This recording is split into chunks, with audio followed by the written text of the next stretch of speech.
The moment I hit the floor at the Christmas dinner table, I didn't know which hurt more, the physical pain or the humiliation. But the silence that followed was unbearable.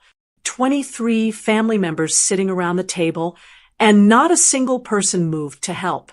Not even my son, Orlando. Not even my daughter-in-law, Alexandria. Before I continue, please hit that like button and drop a comment letting me know where you're watching from and what time it is there. Thank you. Now let me back up just a little bit so you understand why this moment shattered my heart into a million pieces. My name is Bonnie. I'm 68 years old, and I've lived in Boulder, Colorado my entire life. I raised Orlando on my own after my husband passed. We were a team. I worked double shifts, I skipped vacations, and I saved every penny to make sure he had a good life. When he married Alexandria 5 years ago, I tried my best to step back. I know how it is. A mother needs to let her son be a husband. I didn't want to be that overbearing mother-in-law. I kept my mouth shut when she changed the curtains I made. I smiled when she forgot to invite me to my grandson's second birthday party until the day of. I swallowed my pride over and over again because I wanted my son to be happy. But this Christmas was supposed to be different. I arrived at their house early. It's a beautiful house, a sprawling, modern place with high ceilings and a chef's kitchen. I remember the day they bought it. Orlando didn't have enough for the down payment. The bank was going to deny the loan. I sat at my kitchen table with my checkbook and wrote a check for $40,000. That was my nest egg. That was my security. But I handed it over because Orlando looked so desperate and Alexandria was pregnant. I told them, consider it an investment in your future. I didn't ask for the money back. I just wanted to be welcome in the home I helped build. When I walked in on Christmas Day, the air was already thick. You know that feeling when you walk into a room and, people have been talking about you. It felt like that. Alexandria was in the kitchen, barking orders at the catering staff. Yes, catering. She didn't cook. She said cooking was beneath her now. Then the doorbell rang. It was the Millers, Alexandria's parents. They swept in like royalty visiting the peasants. Her mother, Susan, was wearing a fur coat that looked like it cost more than my car. Her father, Robert, walked in without even wiping his snow-covered boots on the mat. Alexandria practically ran to the door, her face lighting up in a way it never did for me. Mom, Dad, you're here, she squealed, hugging them. Come in, come in. Let me get you a drink. I was standing right there in the hallway, holding a Tupperware container of my homemade cranberry sauce, Orlando's favorite. Alexandria walked right past me. Her shoulder brushed against mine, but she didn't look at me.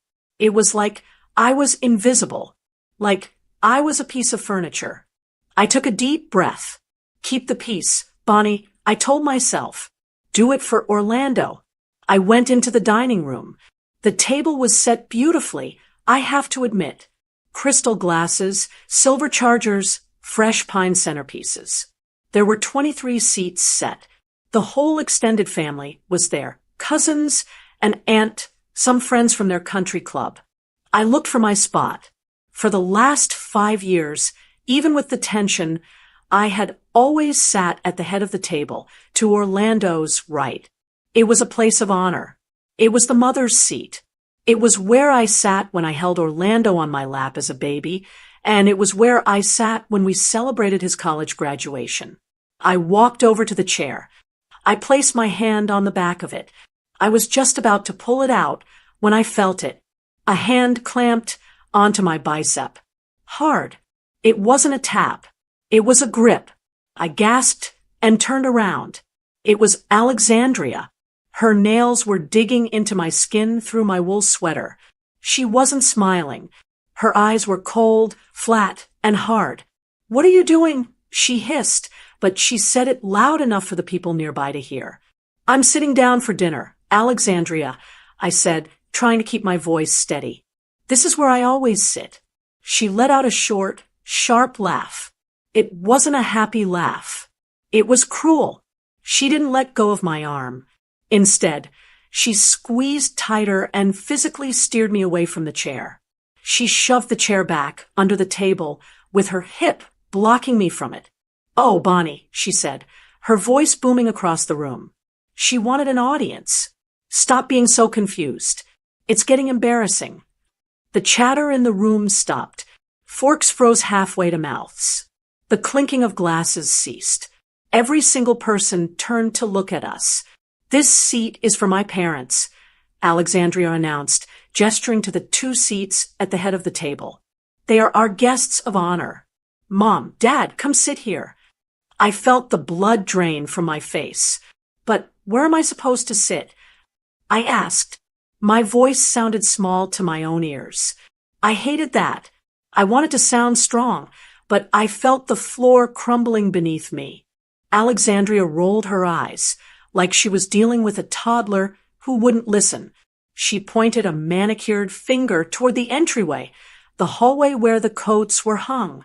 "You're sitting in the hallway, Bonnie," she said, "on the folding chair.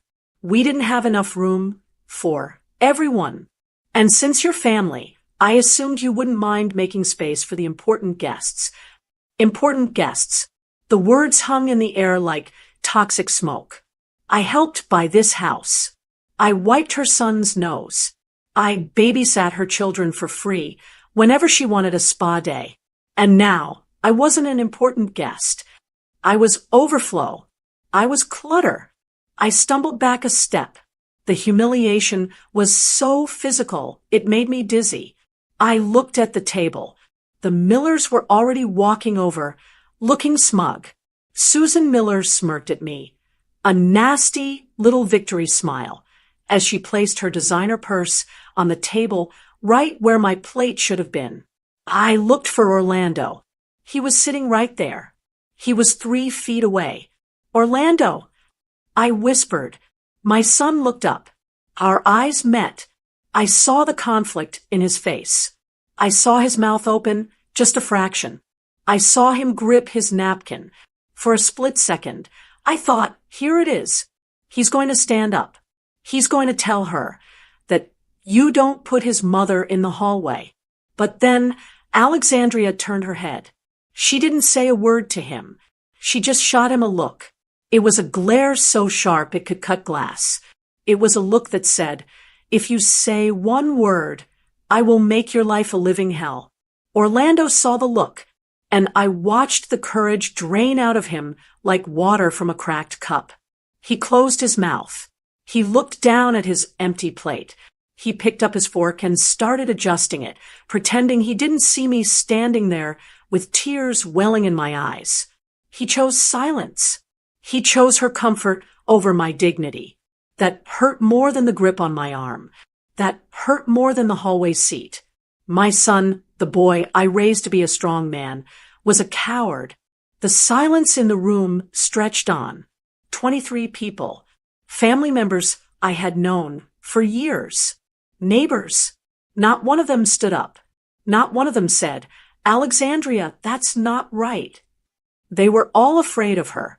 Or maybe they just didn't care enough about an old woman to ruin their dinner.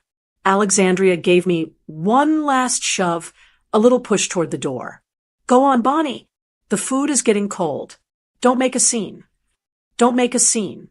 That's what women like us are always told, isn't it? Swallow the insults. Hide the pain.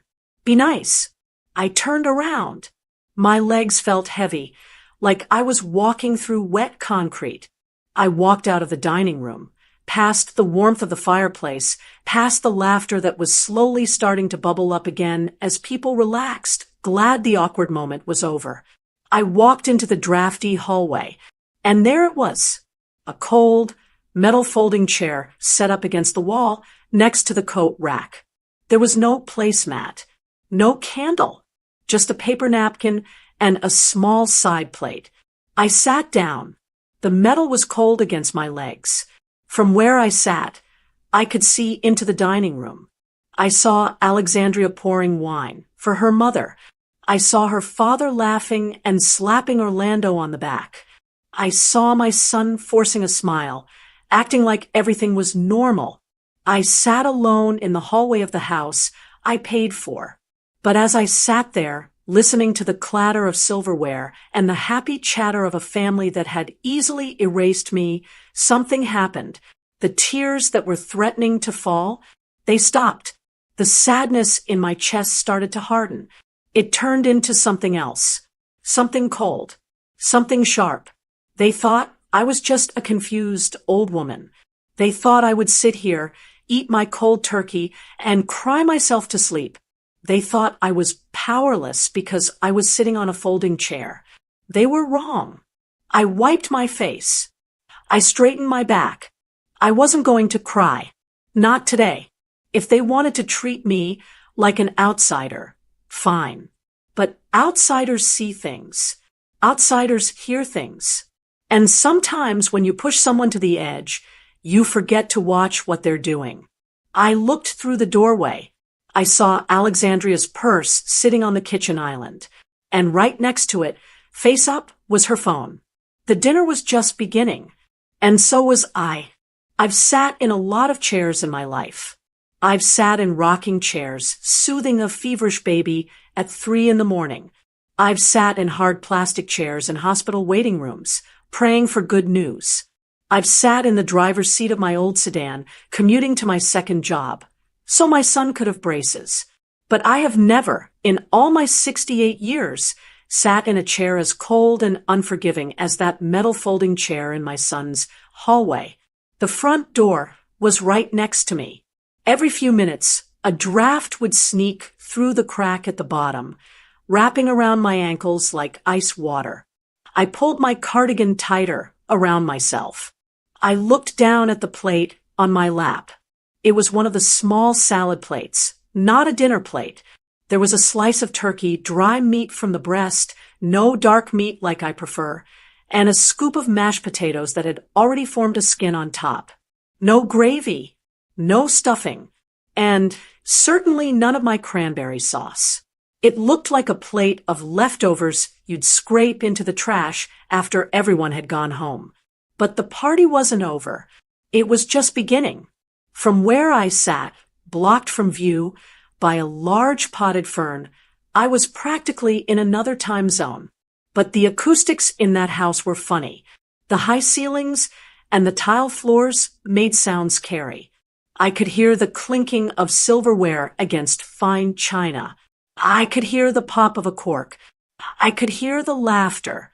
It was the laughter that hurt the most. It wasn't just that they were having fun without me. It was that my absence didn't leave a hole. You like to think that if you were removed from your family table, the dynamic would shift, that people would be quieter, sadder, checking the empty seat. But there was no empty seat. Alexandria's mother, Susan, was sitting in it. I took a bite of the cold potatoes. They tasted like dust. I put the fork down. I couldn't swallow. There was a lump in my throat that felt like a stone. I leaned my head back against the wall, closing my eyes, trying to stop the tears. Just leave, I told myself. Get up, get your coat, and drive home. You have a warm house. You have a TV. You don't need this. But I couldn't move. I was paralyzed by a mix of shock and a strange, morbid curiosity. I needed to know what they were saying. Oh, Alexandria, this stuffing is divine. I heard Susan's voice. It was high-pitched and sugary. Did you make it? Of course, Mom.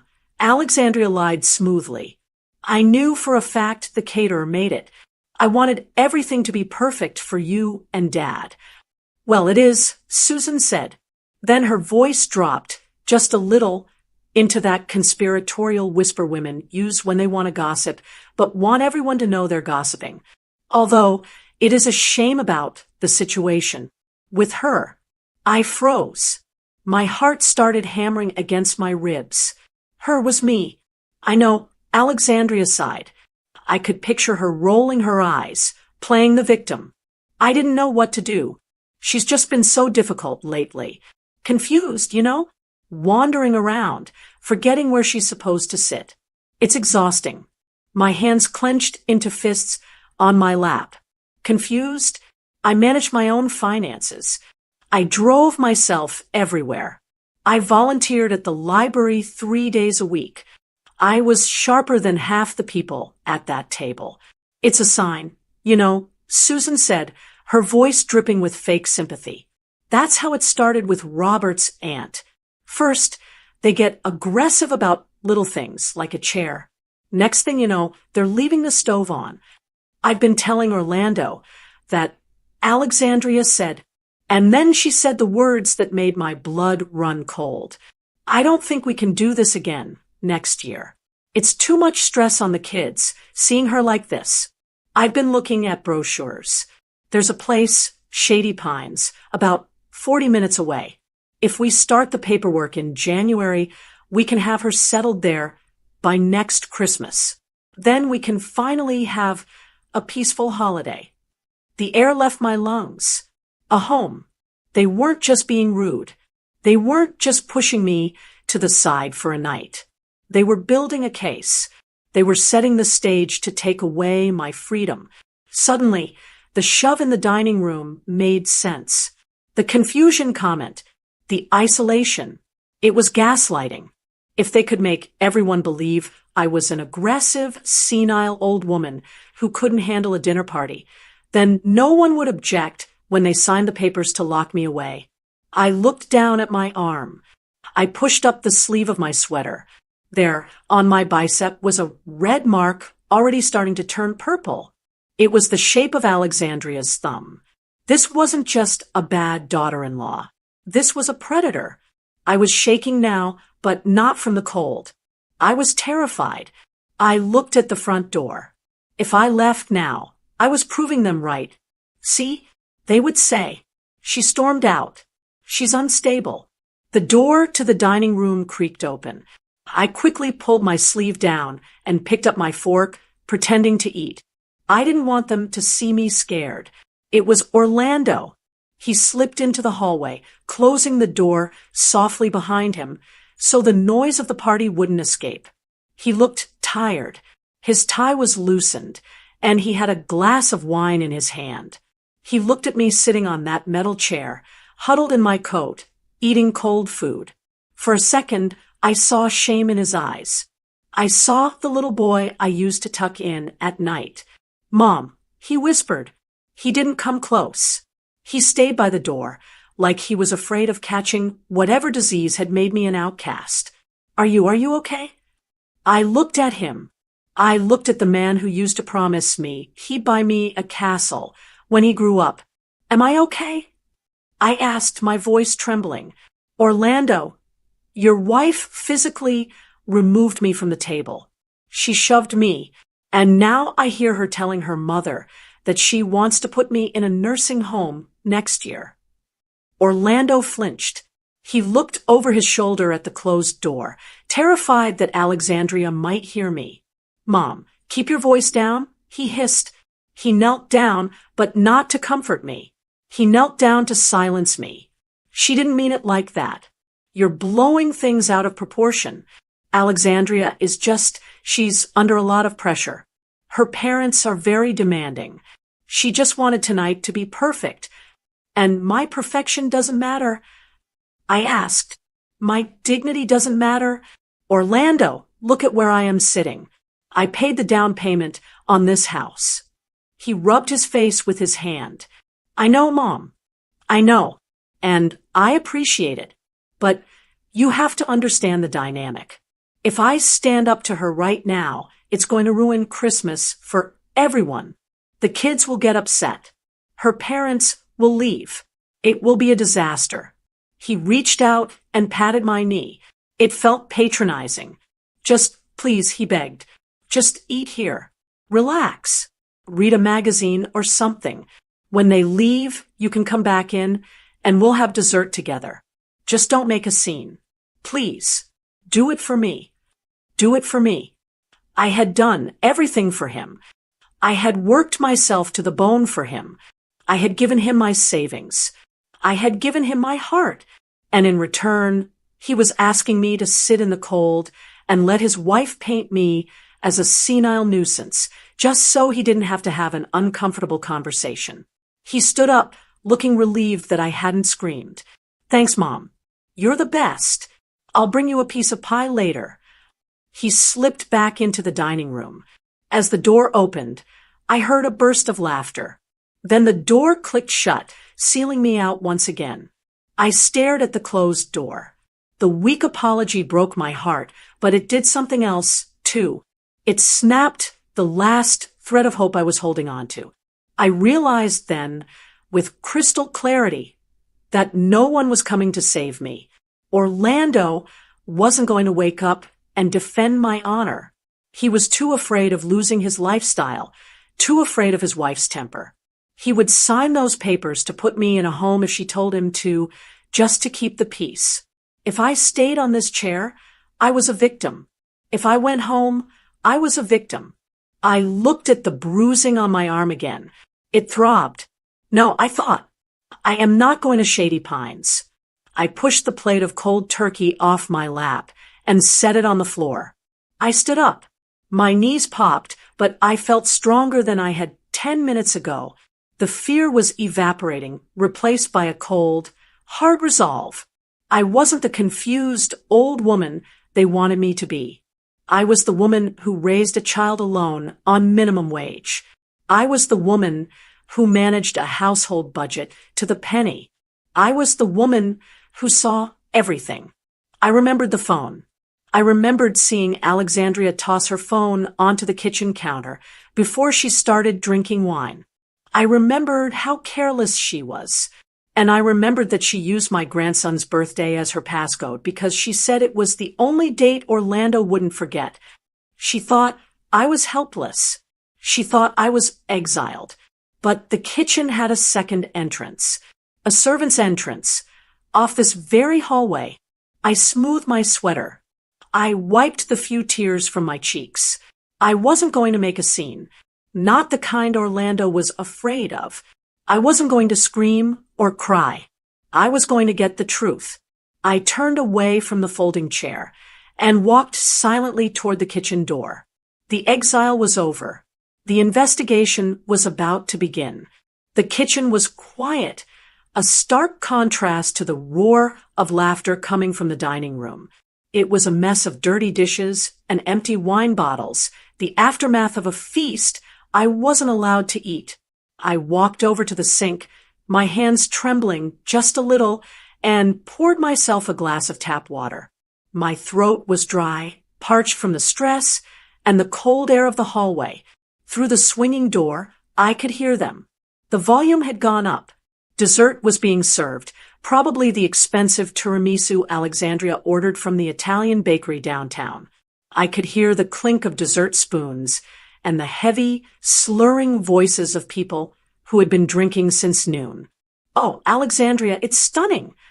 That was Susan, her mother. Her voice was shrill with excitement. "Look at how it catches the light. Robert, it's a little Christmas treat for myself," I heard Alexandria say. Her voice was loud, arrogant, and thick with wine. I figured I deserved it after organizing all of this. "It's real diamonds, Mom. 3 carats. I stood there by the sink, gripping my glass of water. A 3-carat diamond bracelet. Meanwhile, my son was wearing a suit he'd owned for 5 years, and I was sitting on a folding chair because they didn't have room. I turned to lean against the counter, trying to calm my breathing, and that's when I saw it. Lying on the white marble island, right next to a half-empty bottle of Pinot Grigio, was Alexandria's phone. She must have left it there when she went in to serve the coffee and show off her new jewelry. It was sitting face up. It wasn't buzzing or ringing.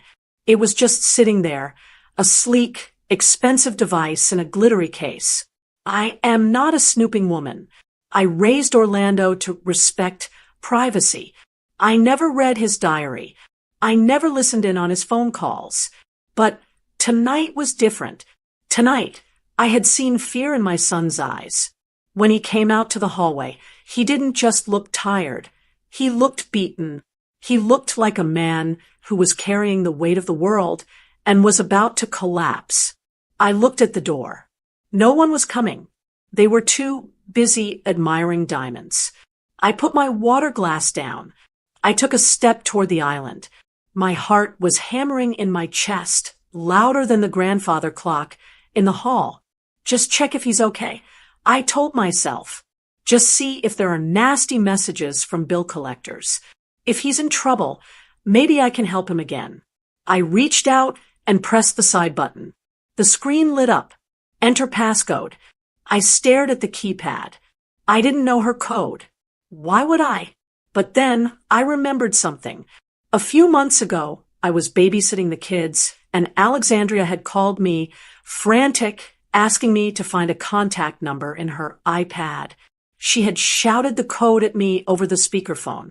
0-4-1-2. April 12th. My grandson's birthday. It was ironic, really. Alexandria constantly forgot the actual date. Last year, she planned a girls' trip over his birthday weekend and left me to bake the cake. But she used the date for her passcode because it was the only number she could remember besides her own birthday. My finger hovered over the screen. If I was wrong, the phone would lock and she would know. If I was right, I tapped the numbers. 0, 4, 1, 2.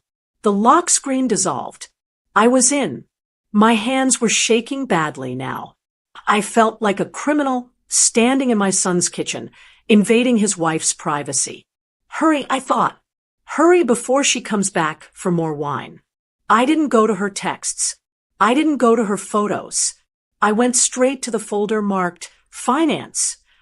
I needed to know why Orlando looked so stressed. I needed to know if they were drowning in debt while she bought diamonds. I tapped the banking app. It prompted for a Face ID, but since it wasn't her face, it asked for a passcode. I held my breath and typed 0-4-1-2 again. It opened. I gasped. The balance on the main checking account, the one Orlando's paycheck went into, was dangerously low. It was under $500. How was that possible? Orlando made good money. He was a senior architect. Where was it all going? I scrolled down to the recent transactions list. The first one jumped out at me immediately. Jewelers Row, December 22nd, $8,200. $8,000. For a bracelet. 2 days before Christmas. While Orlando was probably worrying about the heating bill, I felt a surge of anger, but I kept scrolling. That was bad, but it was just vanity. I could almost forgive vanity, but what I saw next made my knees go weak. I had to grab the edge of the counter to stop myself from sliding to the floor. Transfer to Miller Reno Fund, December 20th, $15,000. I stared at the numbers until they blurred. $15,000. Transferred to Miller Renovation Fund. The Millers, her parents, the people sitting at the head of the table eating my cranberry sauce, the people who were renovating their kitchen and bragging about it. Orlando and Alexandria had just drained $15,000 from their family account to pay for her parents' new kitchen? No, I whispered to the empty room. Orlando wouldn't agree to that. He doesn't have that kind of money. I kept scrolling, my stomach churning. Royal Caribbean Cruise, December 15th, $5,000. $5,000. The guest of honor, tickets. The surprise trip, she was gifting them. I did the math in my head. That was nearly $30,000 spent in less than 2 weeks. $30,000 gone. Vanished. But where did it come from? The checking account didn't have that much. Orlando didn't have that much in savings. I tapped on the transaction details for the $15,000 transfer. I needed to see the source of funds. From account. Savings, Grandkids College Fund ending in 4099. The world stopped. Everything went quiet. The laughter in the other room sounded like it was underwater. All I could hear was the rushing of blood in my ears. The Grandkids College Fund. That wasn't just Orlando's money. That was my money. When my first grandson was born 7 years ago, I opened that account. Every single month, without fail, I transferred $500 into it. I drive a 10-year-old car, so I can make that deposit. I clip coupons, so I can make that deposit. I wear coats I've had since the 90s, so I can make that deposit. I told Orlando, this is for their future, so they don't have to struggle like we did. And she had taken it. She hadn't just spent her husband's money. She had stolen from her own children. She had raided their future to buy her mother a new kitchen and herself a diamond bracelet. She had taken my sacrifice, every extra shift I worked, every luxury I denied myself, and she had handed it to those smug people sitting in my seat. I wasn't shaking anymore. A cold, deadly calm washed over me. It was a feeling I hadn't felt in years. It was the feeling of a mother bear realizing a wolf is in the den. She wasn't just a mean girl. She was a thief. She was stealing the education right out of my grandchildren's hands. I reached into my pocket and pulled out my own phone. It's an older model, a bit scratched, but the camera works just fine. I didn't rush. I didn't panic. I held my phone steady over hers.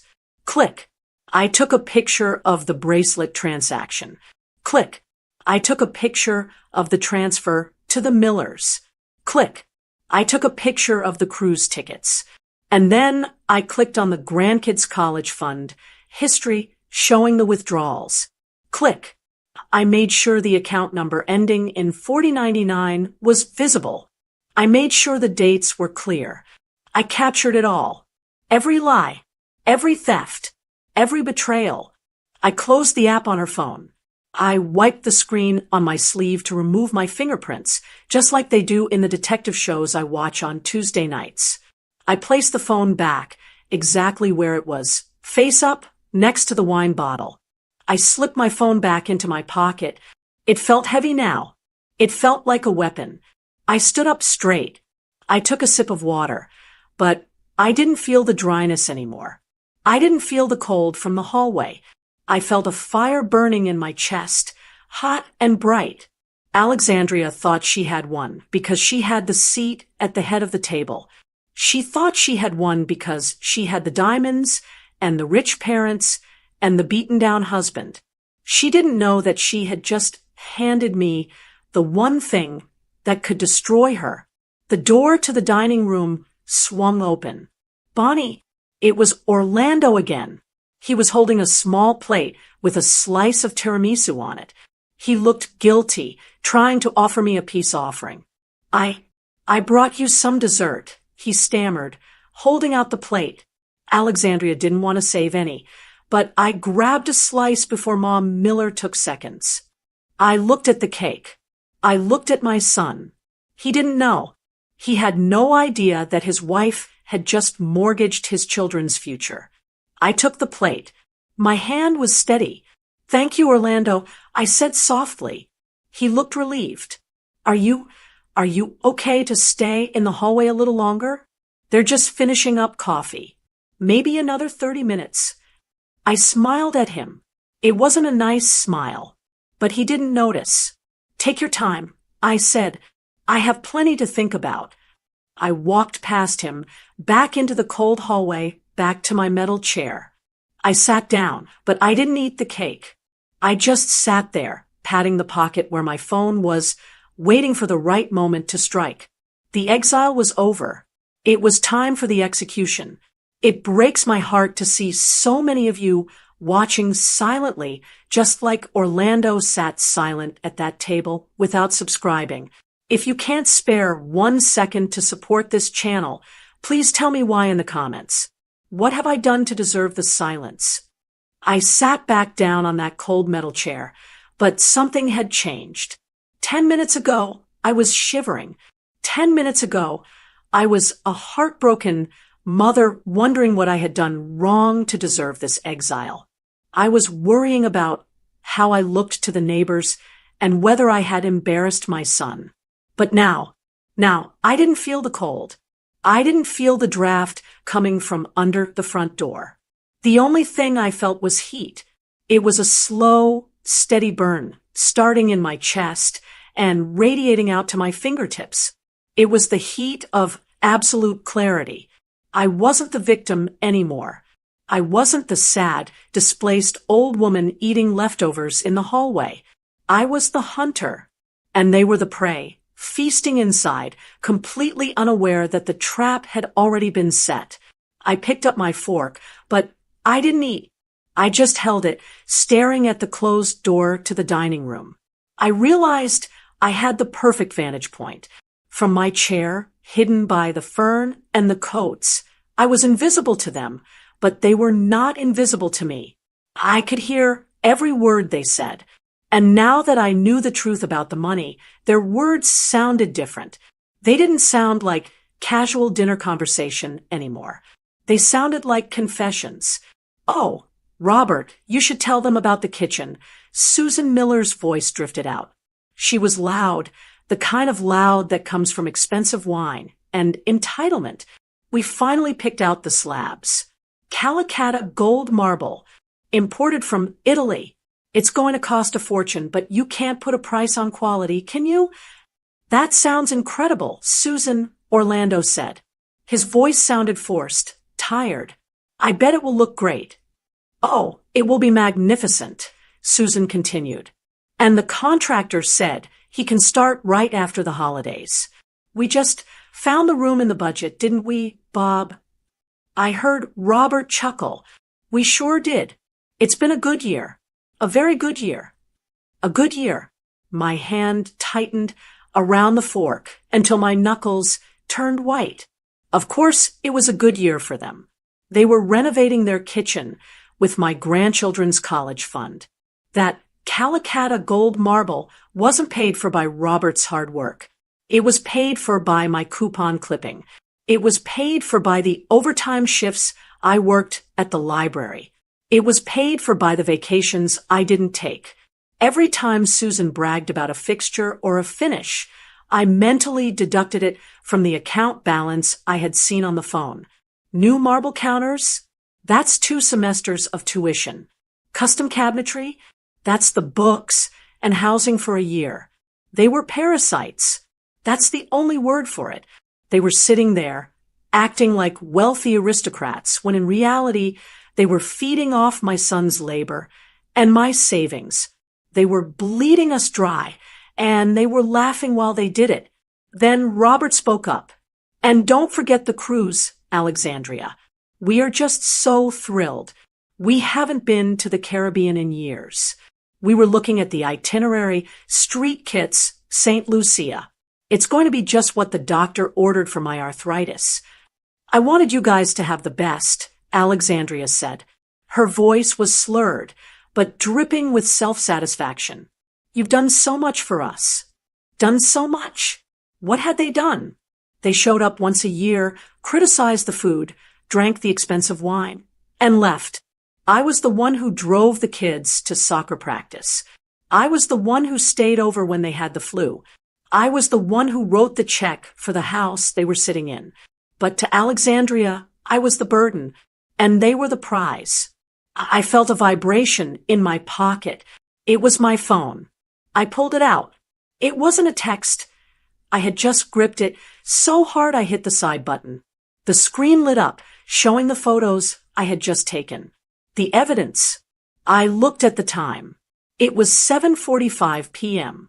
I had a choice to make. I could go home. I could take this evidence to a lawyer next week.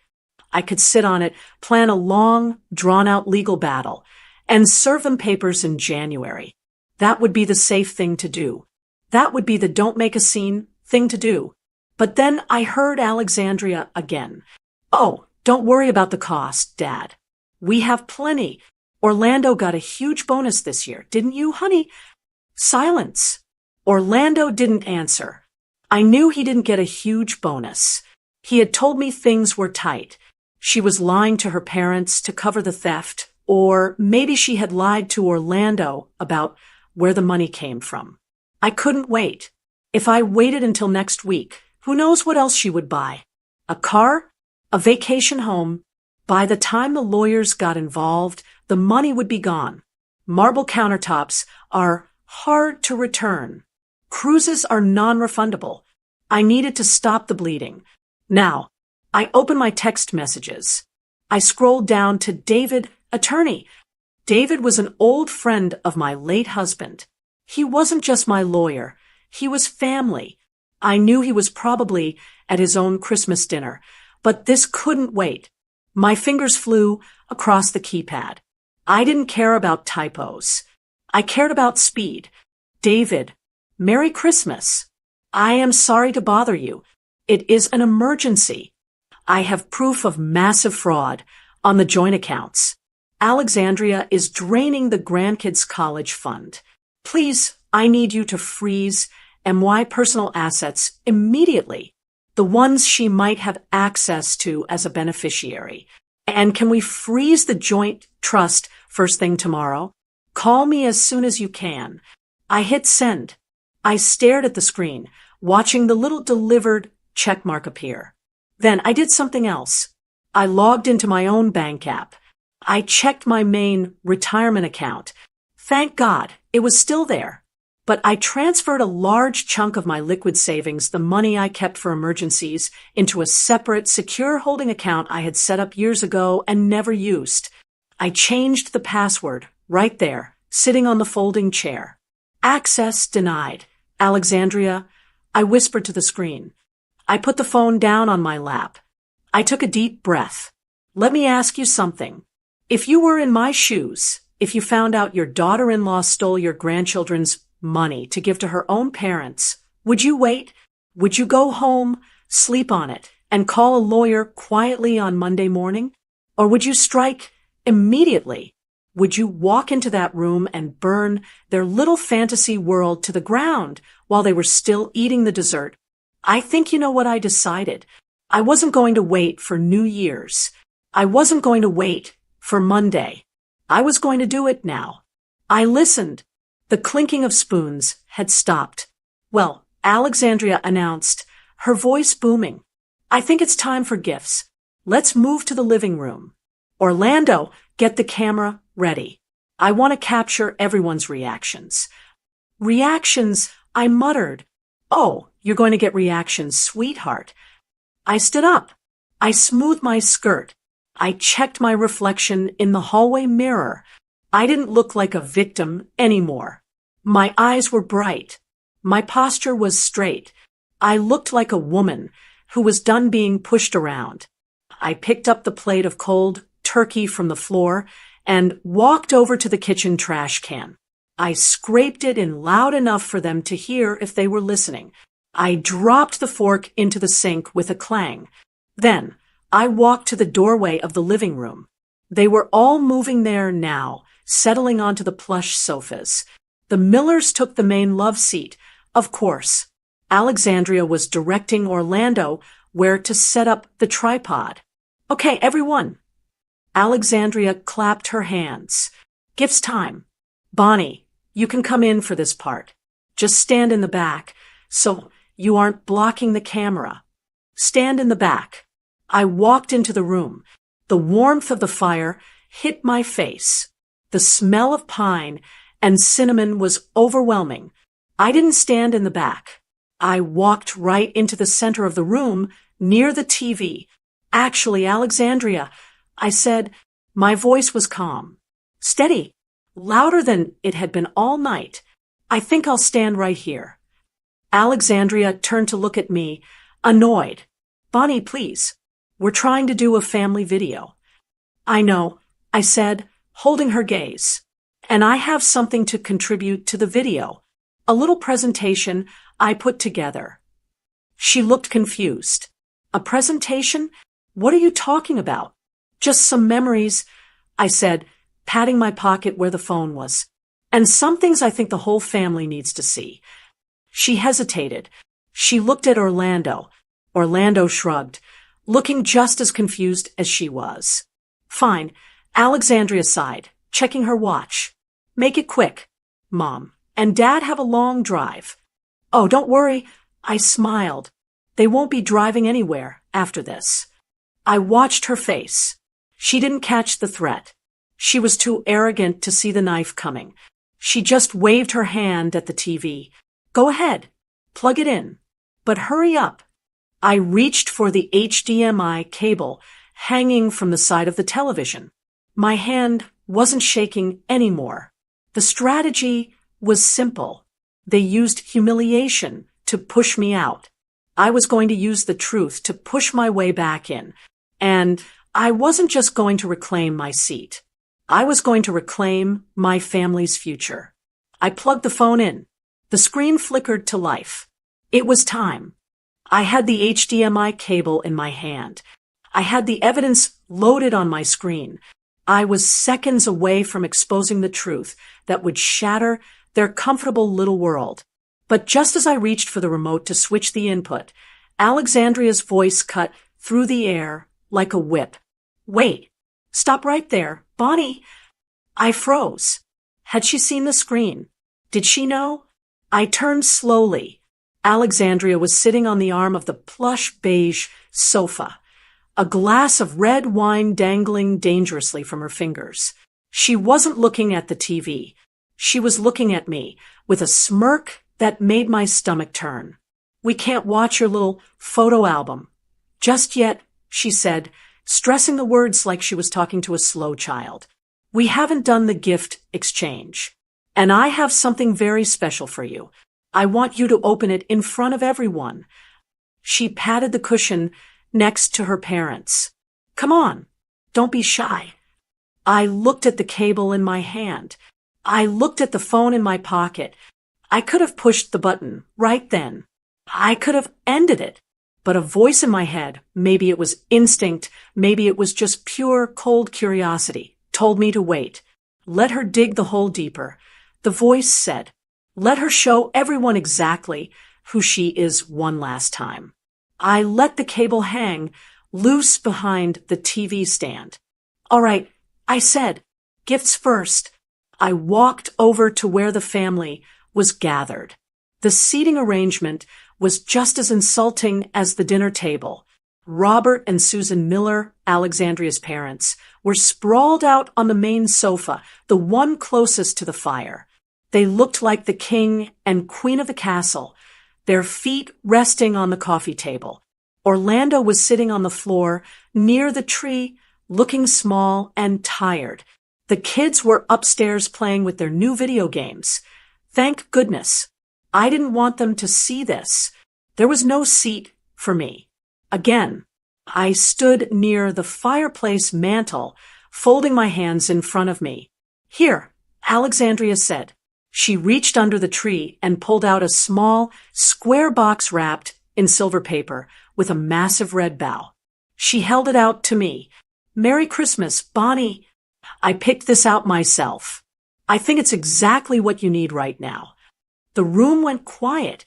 Robert Miller leaned forward, a nasty little grin playing on his lips, like he was in on the joke.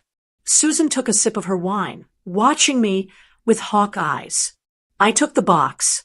It was light. Go on, Alexandria urged. Open it. My hands were steady as I pulled the ribbon. I wasn't excited. I knew this wasn't going to be a thoughtful gift. You don't shove someone into a hallway and then give them a heartfelt present. This was theater, and I was the prop. I tore the paper. I lifted the lid. Inside, nestled in white tissue paper, were two things. The first was a bottle of face cream, but not just any cream. It was a brand called Miracle Lift, and right on the front, in bold, ugly letters, it said, for deep, set-in wrinkles and sagging skin. The second item was a brochure, a glossy, trifold brochure with a picture of elderly people playing bingo on the cover. The title across the top read, Shady Pines Assisted Living, Dignity for the Difficult Years. I stared at the box. The silence in the room stretched so tight, I thought it might snap. I looked at the cream. I looked at the brochure. A nursing home. And wrinkle cream. It was a slap in the face so hard I could practically feel the sting on my cheek. She wasn't just calling me old. She was calling me ugly, and she was telling me to get out of her life. Then, the sound started. It started as a giggle from Alexandria. Then it turned into a full-blown laugh. She threw her head back, delighted with herself. "It's a joke," she crowed, looking around the room for approval. "Get it? Because you've been so forgetful lately." And, well, the cream speaks for itself. Robert Miller let out a deep, barking laugh. "Good one, Alex. Dignity for the difficult years." "That's a hoot." Susan chimed in, "Oh, don't look so sour, Bonnie. It's expensive cream. You should be grateful. At our age, we need all the help we can get." I looked at Orlando. He was staring at the brochure in my hand. His face had gone pale. He knew this wasn't a joke. He knew exactly what this was. It was a threat. It was a declaration of war. "Alexandria," he muttered, his voice barely a whisper. That's not funny." "Oh, lighten up, Orlando." Alexandria snapped, her smile vanishing instantly. "God, you and your mother are so sensitive. It's a gag gift. It's Christmas. Can't you take a joke?" She turned her eyes back to me, challenging me, daring me to cry, daring me to storm out so she could say, "See? She's crazy." I looked down at the box again. A year ago, this would have crushed me. I would have gone to the bathroom and cried my eyes out. I would have wondered if I really was looking old and hagged. I would have apologized for being difficult. But tonight, looking at that brochure was like throwing gasoline on a fire. She wanted to discard me. She wanted to erase me. I closed the lid of the box, gently. I looked up, and I smiled. It wasn't a nice smile. It didn't reach my eyes. It was the smile of a woman who knows she is holding a winning lottery ticket while the person across from her is bragging about a $2 scratch-off. "Thank you, dear," I said. My voice was smooth, calm. It surprised even me. "You're absolutely right." Alexandria blinked. She looked confused. She was expecting tears. She was expecting a fight. She wasn't expecting agreement. "I am getting older," I continued, holding the box like it was precious. "And I suppose I should start thinking about my future. Shady Pines. I'll have to give this a very close read. It was very thoughtful of you to plan my exit strategy so carefully." The room was dead silent again. My reaction didn't fit their script. "Well," Alexandria stammered, swirling her wine. "Good. I'm glad you like it. Just trying to help." "And the cream," I added, "for sagging skin. You know, you're right. Stress does age a person. And I have had a lot of stress lately, mostly financial stress. But I think that's all about to change." I placed the box down on the coffee table, right on top of Robert Miller's feet. He pulled his legs back, startled. "Actually," I said, clapping my hands together softly, "I have a gift for you, too, and for your parents. I didn't wrap it, though. It's digital." "Digital?" Susan asked, looking bored. "What is it? An e-card?" "Something like that," I said. "Orlando, honey, can you help me with the TV now?" I made a little slideshow, just some memories. Some things I think we all need to see to really understand the value of family. Alexandria rolled her eyes so hard I thought they might get stuck. She checked her watch again. "Bonnie, really? Is this going to take long? The game starts in 20 minutes. "It won't take long, I promised. But I think you'll find it very educational. It's about where we've been and where we're going." Orlando stood up slowly. He looked relieved to have a task, something to distract him from the awkwardness of the gift his wife had just given me. "Sure, Mom," he said. "Is it on your phone?" "Yes," I said. I plugged it into the HDMI cord behind the TV. "You just need to switch the input." "Fine. Alexandria sighed, waving her hand dismissively. Let's get it over with. Show us your pictures. Bonnie. She thought it was going to be blurry photos of my garden. She thought it was going to be pictures of the grandkids from 3 years ago that I'd already shown her a dozen times. She thought she was indulging a senile old woman before shipping her off to the nursing home. She leaned back into the sofa, taking a large gulp of wine, looking at her parents with a look that said, "Can you believe I have to deal with this?" I walked back to the TV. I picked up the remote. "Everyone watching?" I asked. Yes, we're watching." Robert grumbled. "Good," I said. I looked at Orlando. He switched the input to HDMI 2. The screen went black for a second, the TV searching for the signal. My heart was pounding, but my hands were steady. I wasn't just showing pictures. I was dropping a bomb, and the blast radius was going to take out the entire room. "This seat is for your parents, right, Alexandria?" I said softly as the screen flickered to life. "Well, let's see who really paid for it." I pressed play. The trap was sprung. The television screen was a giant black square hanging over the fireplace, reflecting the confused faces of the family. Orlando fumbled with the remote, hitting the input button. The screen turned blue, then static, and then suddenly it mirrored the display of my phone. The room was quiet, save for the crackling of the fire.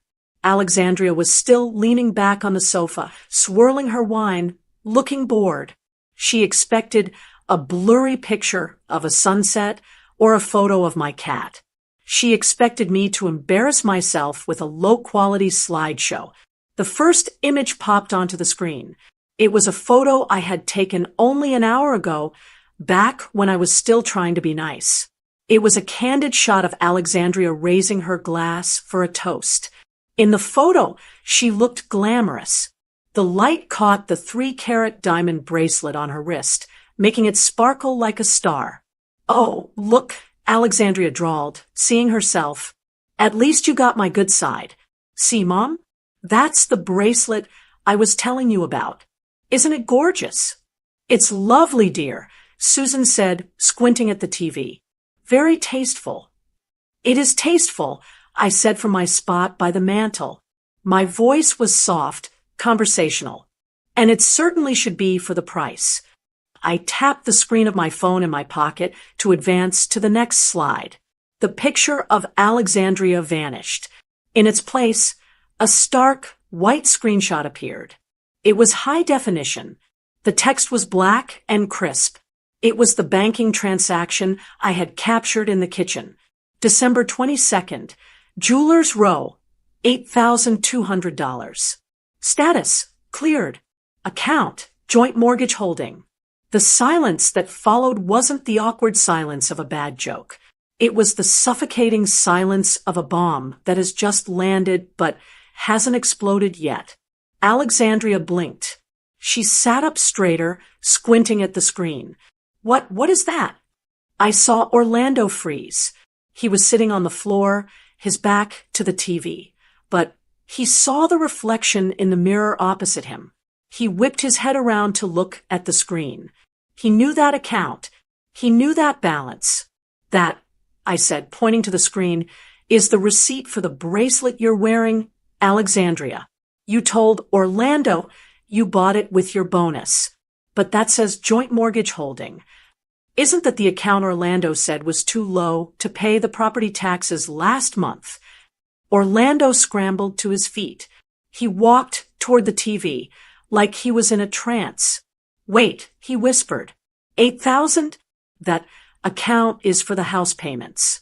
I told you we were short. I told you we couldn't touch that money. I didn't."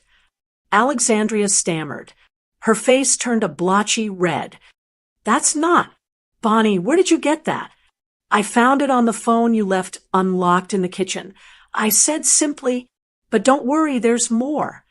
I tapped the screen again. The image changed. The $8,000 charge disappeared. A new screenshot took its place. This one was even bigger. December 20th, transfer to Miller Reno Fund. Amount, minus $15,000. A collective gasp went through the room. Even the cousins in the back, who had been ignoring us, were watching now. The number was huge on the 60-inch screen. $15,000. I looked at the Millers. Susan had stopped drinking her wine.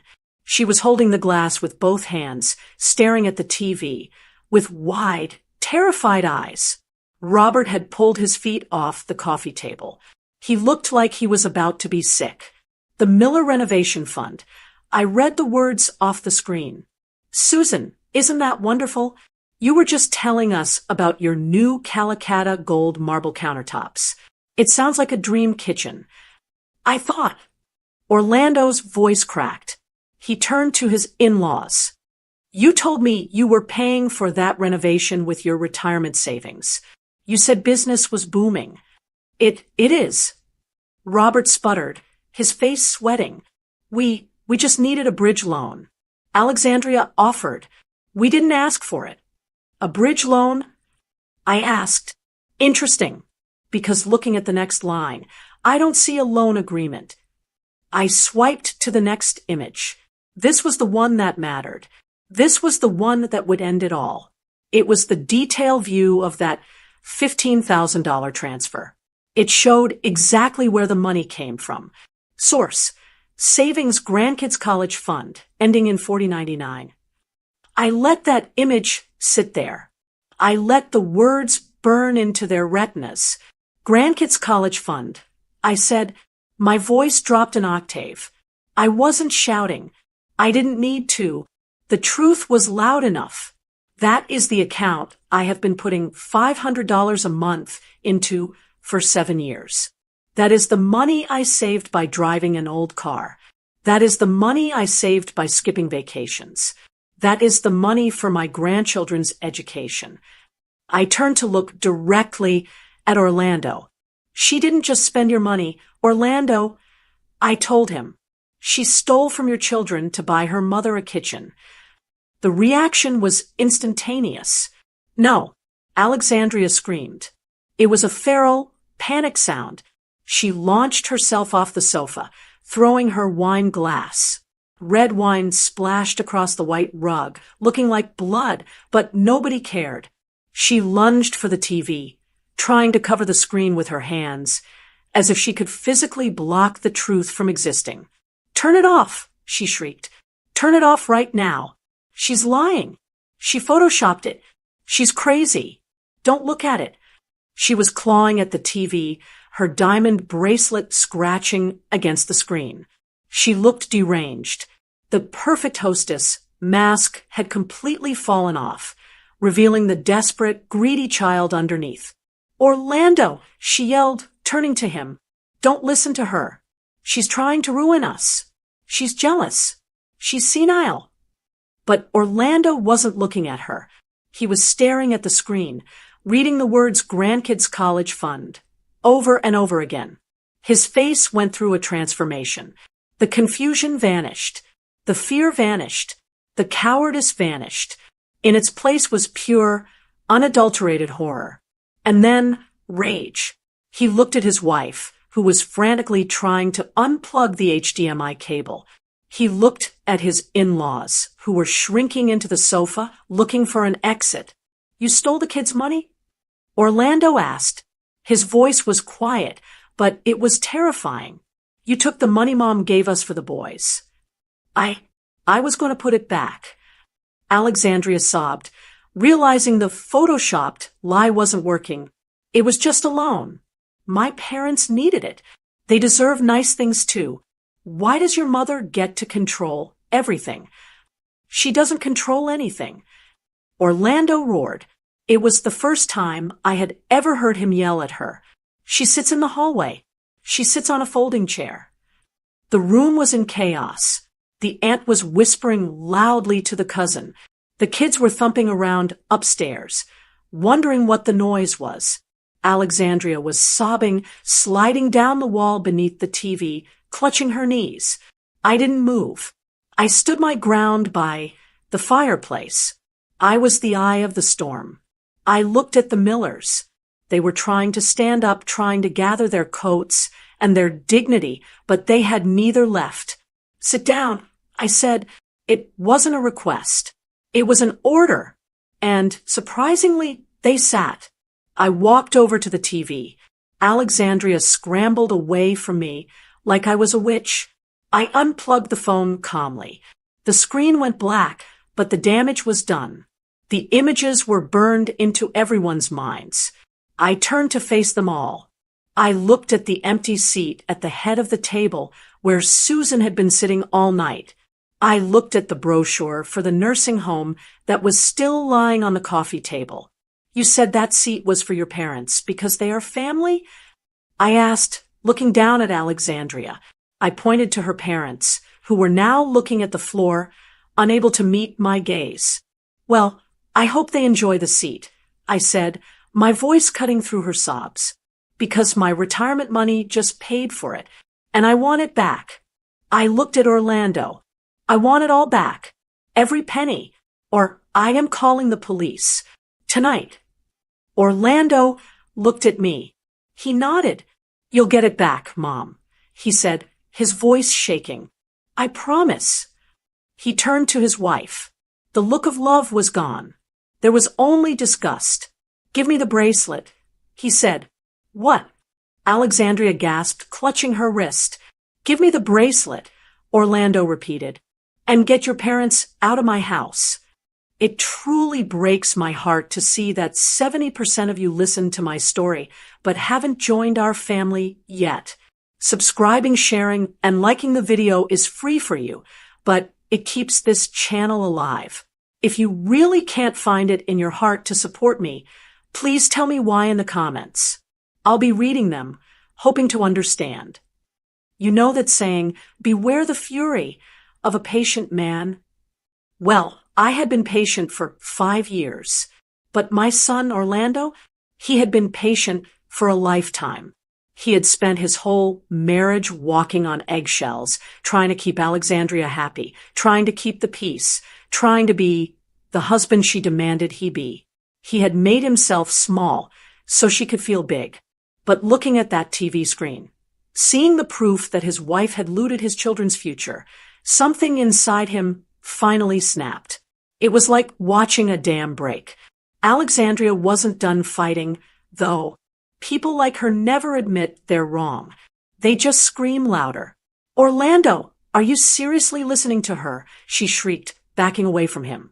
She pointed a shaking finger at me. Look at her. Look at her face. She's enjoying this. She's sick, Orlando. She's senile. She probably forgot she gave us permission to use that money. And now she's making up this whole story to humiliate my parents. Permission? I said calmly, I gave you permission to empty the college fund. Yes, you did. Alexandria lied, her eyes wild. Last week, you said, oh, help your parents. Family comes first. You don't remember because your brain is rotting. You're crazy, Bonnie. You're a crazy, jealous old woman. She was gaslighting him. She was trying to rewrite reality right in front of us. In the past, this would have worked. Orlando would have looked at me with pity, then looked at her with fear, and he would have backed down. He would have apologized to her just to make the screaming stop. But not tonight. Orlando didn't blink. He didn't look at me with pity. He looked at his wife with a cold, hard clarity I had never seen before. Stop, he said. His voice wasn't loud, but it cut through her, screaming like a knife. Just stop lying, Alex. The bank records show the transfer date. December 20th. I was with Mom on December 20th. We were at the pharmacy picking up her prescriptions. She didn't tell you to drain the kids' account. She's photoshopped them. Alexandria yelled, desperate now. She hacked the TV. It's not real. Orlando laughed. It was a dry, humorless sound. My mother barely knows how to use the HDMI cable. Alex, you think she faked bank metadata? You think she forged the transaction ID? He took a step toward her. The cowardice I had seen in his eyes at the dinner table, the fear that made him look down at his plate while I was shoved into the hallway, was gone. It was replaced by a rage so deep it made his hands shake. "You stole from our sons," he said, enunciating every word. "You stole from my mother, and you used it to buy a marble kitchen for them." He turned to look at the Millers. Susan and Robert Miller were trying to make a break for it. They had quietly gathered their coats and Susan's purse while Alexandria was screaming. They were inching toward the front door, trying to slip out into the snowy night before the bill came due. "Going somewhere?" Orlando asked. He stepped quickly to the hallway, blocking the archway with his broad shoulders. He stood between them and the exit. He looked like a bouncer at a club, not the polite son-in-law they were used to pushing around. "Now, Orlando," Robert stammered, putting a hand on Susan's shoulder. "This is clearly a domestic dispute. We don't want to get involved. We'll head out and let you two sort this out." "You are involved, Robert," Orlando said. "You're holding the stolen goods. The $15,000 for your kitchen? That's my money. That's my kids' tuition. We didn't know." Susan cried, clutching her fur coat. "We thought it was a bonus. We thought you were doing well." "You didn't ask," Orlando shot back. "You just took. You sat at my table, ate my food, treated my mother like a dog, and bragged about spending my children's money. You are not leaving this house until we settle this. This is false imprisonment." Robert blustered, trying to sound important. "I'll call the police." "Call them. I spoke up from the fireplace. Please call them. I'm sure they'd love to see the bank transfers. Grand larceny is a serious charge, Robert. I believe $15,000 is a felony." Robert's face went gray. He dropped his hand. He knew I was right. Orlando turned back to Alexandria. She was cornered. She was leaning against the wall, tears streaming down her face, ruining her makeup. But they weren't tears of remorse. They were tears of a spoiled brat who had finally been told no. "Give me the bracelet," Orlando demanded. He held out his hand. Alexandria clutched her wrist protectively. "No, it's mine. It was a gift." "It wasn't a gift," Orlando said. "It was theft. You bought it with the mortgage money. If I don't return it tomorrow, we miss a payment on the house. Take it off. Now." She hesitated. She looked at her mother for help, but Susan looked away, ashamed. Slowly, with shaking fingers, Alexandria undid the clasp. The heavy diamond bracelet fell into Orlando's palm. He didn't look at it. He shoved it into his pocket. "And the keys," he said. "What?" Alexandria gasped. "The keys to the SUV," Orlando said. "You're not driving anywhere tonight. You've been drinking, and frankly, I don't trust you with the kids or the car right now." "You can't do this," she screamed. "I'm your wife. And she is my mother." Orlando roared, pointing at me. The room went dead silent again. "You pushed her," Orlando said, his voice trembling with emotion. "Tonight, in front of everyone. You grabbed her arm and you pushed her. You told her she wasn't good enough to sit at this table.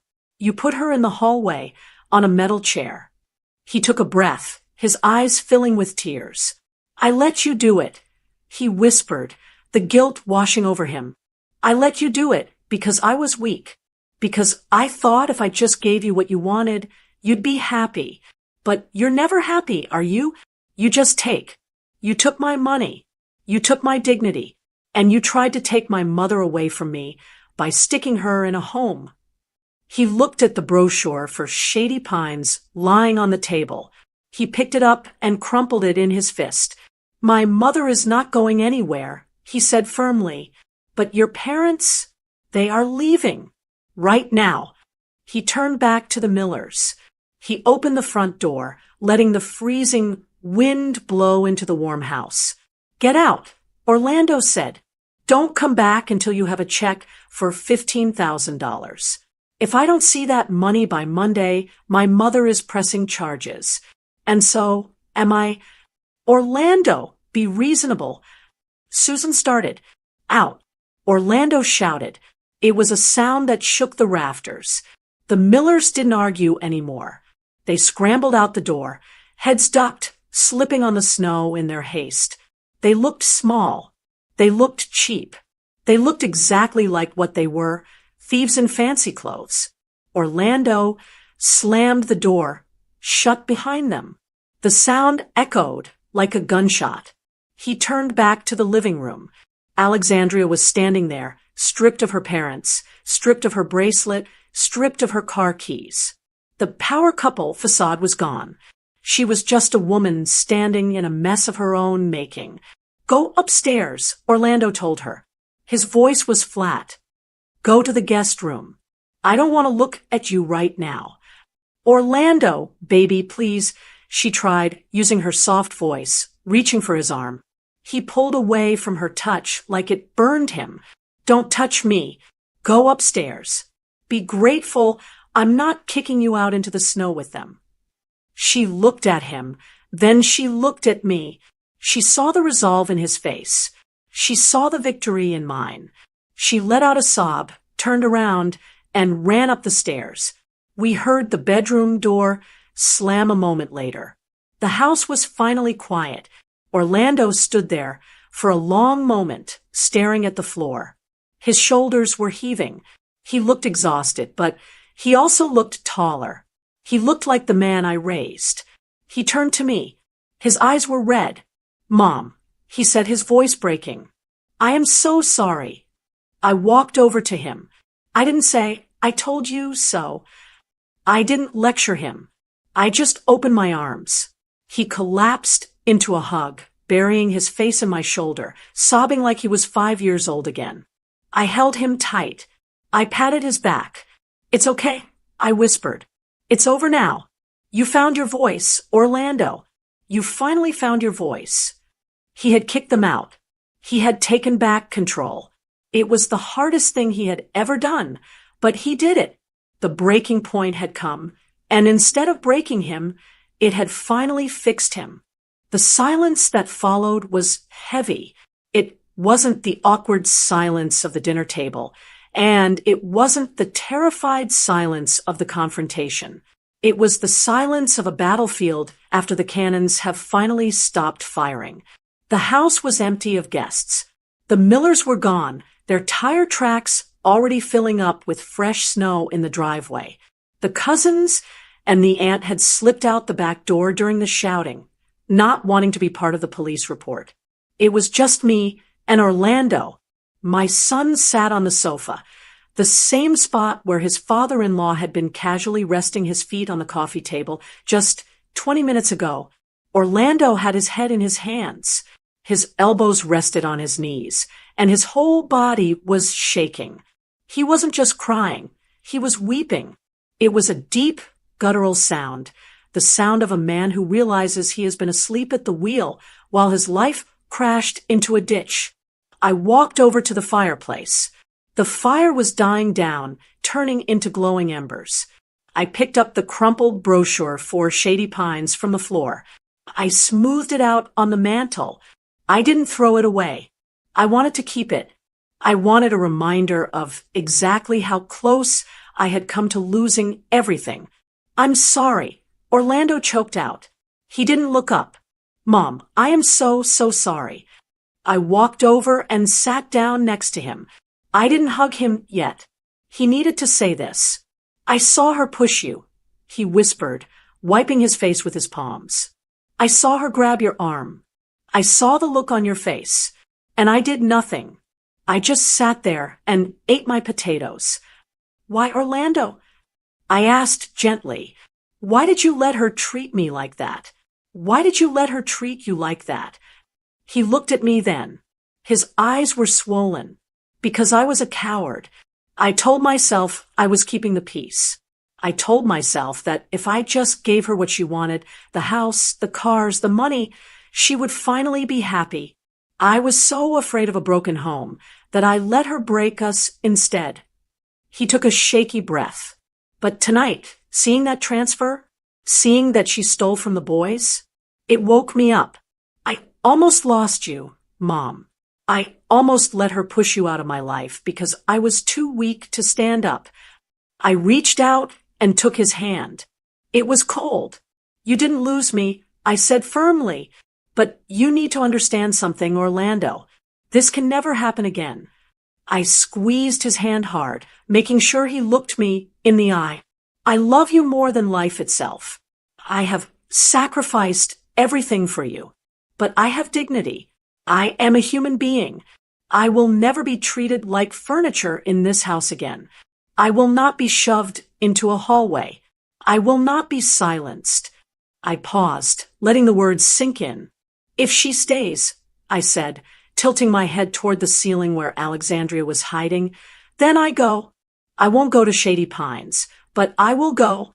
You have to choose, Orlando. You can have a wife who steals from your children and abuses your mother, or you can have your self-respect back. But you can't have both. Orlando nodded.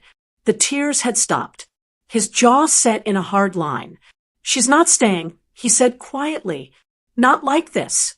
I'm calling David in the morning. I'm freezing the rest of the accounts. She's going to therapy. She's getting a job to pay back every cent she stole, or she is getting divorce papers. I'm done being the nice guy, Mom. I'm done. I believed him. I could see his father in him for the first time in years. Good, I said. Now, I believe there is still some of that tiramisu left, and I never got to eat. Orlando managed a weak, watery smile. Let me get it for you. He stood up and walked to the kitchen. I heard the kettle whistle. A few minutes later, he came back. He wasn't carrying a tray to the sofa. He walked straight to the dining room. Mom, he called out. I walked into the dining room. The table was still covered in the remnants of the party. Half-empty wine glasses, crumpled napkins. But one spot had been cleared. The seat at the head of the table. The seat to the right of where Orlando sat. The seat Alexandria had claimed for her mother. Orlando had cleared away the mess. He had set a fresh placemat. He placed a steaming cup of tea and a slice of cake on the fine china.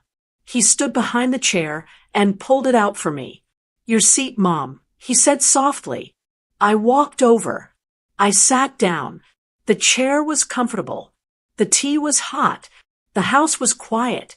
I looked at my son, who was sitting next to me, holding my hand. I looked at the empty seat across from me, where Susan Miller had smirked at me. She was gone. I was here. I took a sip of tea. It tasted like victory. I didn't do it for revenge. I didn't do it to be cruel. I did it because sometimes you have to remind people that kindness is not weakness. I did it to save my family. Ladies, never let anyone take your seat. Never let anyone tell you that you are past your prime or that you don't matter. You earned that seat. You paid for that seat. Keep it. Who was right? Was I too harsh? Or did I do what had to be done? Let me know in the comments below. Did you like the story? And which city are you listening from? Let's meet in the comments. If you like the story, you can support me by sending a super thanks so I can keep bringing more stories like this. Thank you so much for your sweet support. I'm looking forward to your comments on the story. On the screen, you can see 2 new life stories that I highly recommend. There's so much more on my channel. Don't forget to subscribe. See you in the next